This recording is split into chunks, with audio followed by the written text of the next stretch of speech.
होता यह है कि बच्चे अक्सर अपने माता पिता की स्ट्रिक्टनेस को उनकी बेरुखी समझ लेते हैं और फिर बदले में वो भी अपने माता पिता के प्रति बेरुखे हो जाते हैं। कई माता पिता को शिकायत होती है कि हम अपने बच्चों के साथ बहुत प्यार से पेश आते हैं, फिर भी हमारे बच्चे बिगड़ते क्यों जा रहे हैं। डांट या मार से बच्चे सहमकर आपके सामने सुधरने का नाटक भले ही कर लें, लेकिन सुधर कभी नहीं सकते, इस बात की गारंटी है। अब सवाल यह है कि प्यार कम भी नहीं करना है, प्यार ज्यादा भी नहीं करना है, और डांटना भी नहीं है, मारना भी नहीं है, तो फिर बिगड़े हुए बच्चों को सुधारें कैसे। नमस्कार दोस्तों, लाइफ विद अनुराग मुस्कान की पीटीएम में आपका बहुत बहुत स्वागत है। दोस्तों, पीटीएम में एक व्यूअर का मेल मिला मुझे। जरा आप भी देखिए और सुनिए कि उन्होंने लिखा क्या है। उन्होंने लिखा है कि सर, मेरा बेटा 5 साल का है। याद रखिएगा, 5 साल, बहुत छोटा, 5 साल का है। सर, मेरा बेटा 5 साल का है, वो मेरी बात बिल्कुल नहीं सुनता और मुझे बात बात पर गुस्सा दिखाता रहता है। मैंने बचपन से ही उसे मार पीट कर डरा धमका कर रखा था। बाकी बच्चों को देखकर मुझे लगता था कि मेरा बच्चा भी बदतमीज न बन जाए, बट उन्हीं बच्चों के जैसा हो गया है जिनके जैसा बनने से मैं उसे बचाती थी। Please help.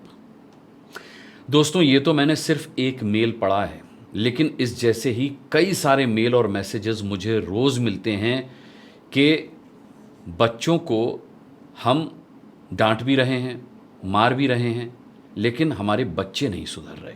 न डांट से सुधर रहे हैं और न मार से सुधर रहे हैं। बताइए क्या करें। दोस्तों, पहले बात करते हैं बच्चे प्यार से पेश आने के बाद भी क्यों बिगड़ जाते हैं, और फिर बात करेंगे इस पर कि बिगड़ जाने पर बच्चे डांट और मार से भी क्यों नहीं सुधरते।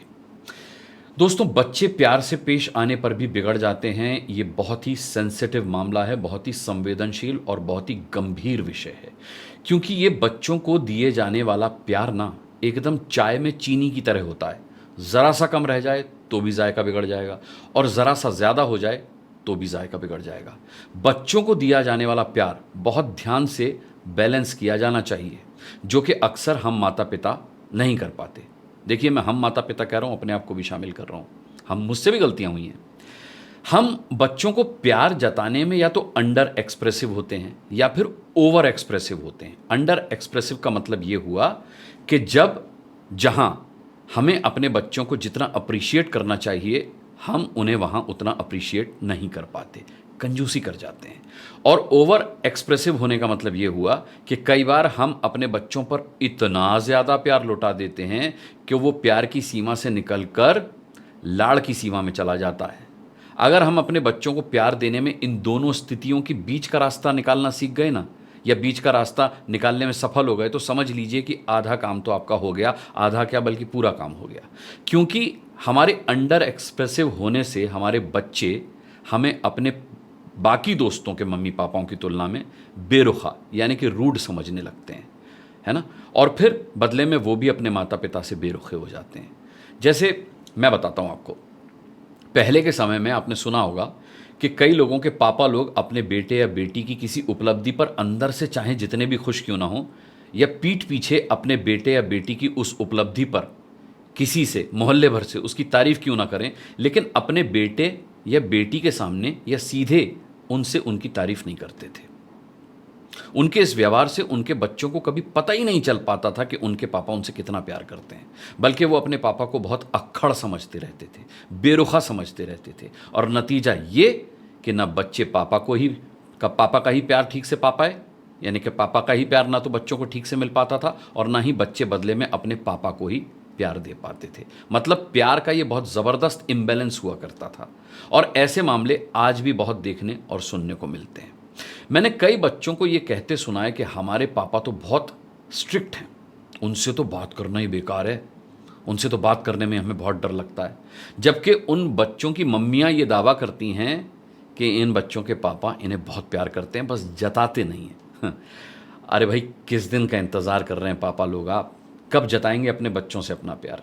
देखिए, प्यार और सम्मान जो होता है ना, वो जितना पीठ पीछे होता है उतना ही सामने भी उजागर होना चाहिए, क्योंकि प्यार और सम्मान वाइस वर्सा होता है, यानी कि जितना आप देंगे उतना ही आपको भी रिटर्न में मिलने की उम्मीद रहती है। और अगर आपको बदले में उतना नहीं मिलता है तो कम से कम सामने वाले को पता तो होना चाहिए ना कि आप उससे कितना प्यार करते हैं या उसका कितना सम्मान करते हैं, खासकर बच्चों के मामले में, क्योंकि बच्चों को सिर्फ प्यार से मतलब होता है, रीजनिंग से मतलब नहीं होता।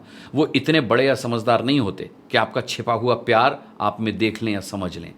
तो होता यह है कि बच्चे अक्सर अपने माता पिता की स्ट्रिक्टनेस को उनकी बेरुखी समझ लेते हैं और फिर बदले में वो भी अपने माता पिता के प्रति बेरुखे हो जाते हैं।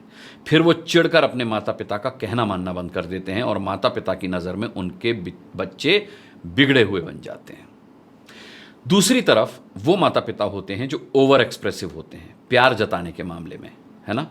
वो बात बात पर अपने बच्चों को दुलार करते हैं, बात बात पर अपने बच्चों को प्यार करते हैं, बच्चों की गलती पर भी उनका बचाव करते हैं, अपने बच्चों की नाजायज़ डिमांड्स भी पूरी करते हैं और अपने बच्चों पर आंख बंद करके भरोसा भी करते हैं। झूठ बोल रहा है तब भी सच मान लेंगे।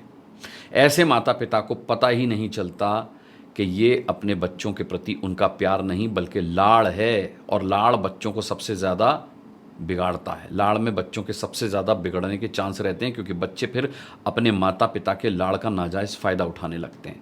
अब आप समझ गए होंगे कि प्यार कम जताने और प्यार ज़्यादा जताने के बीच का बैलेंस क्यों ज़रूरी है। और इस बैलेंस का मतलब ये है कि आप सही बात पर अपने बच्चों को सराहें, किसी उपलब्धि पर उन्हें दिल खोलकर बधाई दें, प्यार करें, और अगर उनसे कोई गलती हुई है, अगर आपके बच्चे कोई गलती करते हैं तो उन्हें समझाएं, उन्हें हिदायत दें, और ये दोनों ही प्रैक्टिस साथ साथ चलने दें। कम प्यार और बहुत ज़्यादा प्यार बच्चों के मामले में बहुत घातक होता है। इसीलिए कई माता पिता को शिकायत होती है कि हम तो अपने बच्चों को बहुत प्यार करते हैं, उनके साथ बहुत प्यार से पेश आते हैं, फिर भी हमारे बच्चे बिगड़ते जा रहे हैं। दोस्तों, अब तक आप समझ गए होंगे कि बच्चे प्यार से पेश आने पर भी क्यों बिगड़ जाते हैं और उनके साथ प्यार में बैलेंस कैसे मेंटेन करना है। अब आते हैं दूसरी समस्या पर कि बच्चे जब बिगड़ जाते हैं तो फिर डांट या मार से भी क्यों नहीं सुधरते। देखिए, अगर बच्चे ऊपर बताई गई प्यार वाली वजह से बिगड़े हैं तो फिर उन्हें डांटने या मारने का कोई औचित्य नहीं है, कोई मतलब नहीं है। गलती माता पिता करेंगे और अपनी गलती के लिए डांटेंगे और मारेंगे अपने बच्चों को, ये तो कोई बात नहीं हुई। और सबसे बड़ी बात तो यह है कि बच्चे चाहे किसी भी वजह से बिगड़े हों, जब इस बात की कोई गारंटी नहीं है कि वो डांटने से या मारने से सुधर जाएंगे, तो फिर डांट या मार कर क्या होगा बताइए। बल्कि एक बात याद रखिए कि बच्चे अपने माता पिता की डांट या मार से सुधरें या न सुधरें, लेकिन वो अपने माता पिता की डांट और मार को लंबे समय तक याद ज़रूर रखते हैं, कभी भूलते नहीं हैं। और कई बार आगे चलकर अपने माता पिता के साथ किया गया उनका बुरा बर्ताव बचपन में पड़ी उसी डांट और उसी मार का रिएक्शन होता है। डांट या मार से कभी भी सकारात्मक नतीजा नहीं आ सकता, ऐसा मेरा मानना है। और ये बात केवल बच्चों पर ही नहीं बल्कि हर किसी पर लागू होती है। आप खुद ज़रा दिमाग पर जोर डालकर सोचिए कि अपनी ज़िंदगी में आपने कितने मसले किसी को डांट कर, उससे झगड़ा करके या फिर किसी के साथ मारपीट करके सुलझाएं। मेरा दावा है कि लड़ाई झगड़े और मारपीट से मामला सुलझने के बजाय और उलझ ज़रूर गया होगा। बिल्कुल यही बात आपके बच्चों को डांट कर या मार कर सुधारने के प्रयोग पर भी लागू होती है। दोस्तों, डांट या मार से बच्चे सहम कर आपके सामने सुधरने का नाटक भले ही कर लें, लेकिन सुधरते कभी नहीं हैं और ना ही कभी सुधर सकते हैं, इस बात की गारंटी है। डांट या मार बच्चों के अंदर एक तरह का विद्रोह पैदा करती है और उनके अंदर पनपने वाली ये विद्रोह की भावना, ये विद्रोह की प्रवृत्ति न केवल उनको और बिगाड़ देती है बल्कि उनको गलत रास्ते पर भी डाल सकती है, जहां वो बुरी और गलत आदतों और संगत का शिकार हो सकते हैं। आपने देखा होगा कि कई बार माता पिता इतने हिंसात्मक प्रवृत्ति के नहीं होते, उन्होंने केवल अपने बच्चों को बचपन में सुधारने के लिए डांटा होता है या मारा होता है, लेकिन बड़े होकर उनके बच्चे मोहल्ले या शहर में गुंडागर्दी करते घूमते हैं। कोई तो विद्रोह या अंतर्द्वंद पनपता ही होगा ना उन बच्चों के अंदर, जो उनको इस रास्ते पर ले आता है। आप समझ रहे हैं ना मैं क्या कहना चाह रहा हूं। अब सवाल यह है कि प्यार कम भी नहीं करना है, ज्यादा भी नहीं करना है और डांटना भी नहीं है, मारना भी नहीं है, तो फिर बिगड़े हुए बच्चों को सुधारें कैसे। अच्छा, एक बात बताइए कि ऑफिस में, अपने ऑफिस में आपसे जब कोई गलती हो जाती है तो आपको आपका बॉस अगर डांटेगा तो आप ज़्यादा सहज महसूस करेंगे या फिर वो आपको शालीनता के साथ हिदायत देकर समझाएगा तब आप ज़्यादा सहज महसूस करेंगे।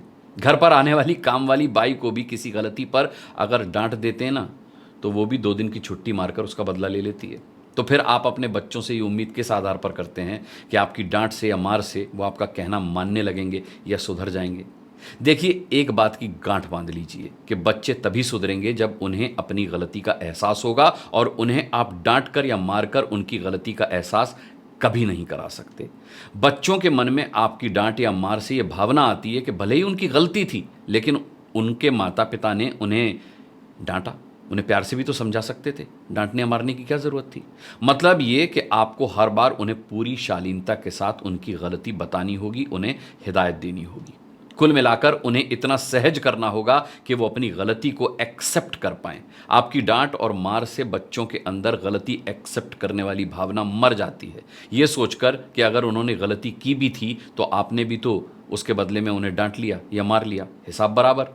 और दोस्तों, फिर ये स्थिति इतनी बिगड़ जाती है कि किसी भी तरह संभलने पर नहीं आती। बच्चे कितने भी बिगड़ जाएं, लेकिन आप उन्हें डांटिए मत, मारिए मत। केवल धैर्य और संयम के साथ उन्हें उनकी गलती बताते रहिए, वरना वो कभी नहीं सुधरेंगे।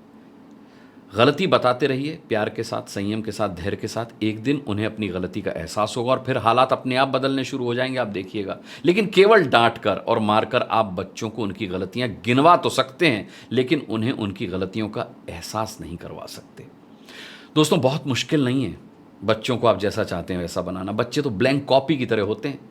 बस ये याद रखना होता है कि ये बच्चे हैं, उनसे उनकी समझ और उनकी उम्र के मुताबिक ही बर्ताव करना चाहिए, जो अक्सर माता पिता नहीं करते। सोचिए, आप इतने समझदार हैं, बावजूद इसके आपको अगर कोई डांटे या मारे तो आपको कैसा लगेगा? जबकि बच्चे तो ना समझ होते हैं, तो फिर उनको कैसा लगता होगा जब आप उन्हें डांटते होंगे, मारते होंगे, है ना?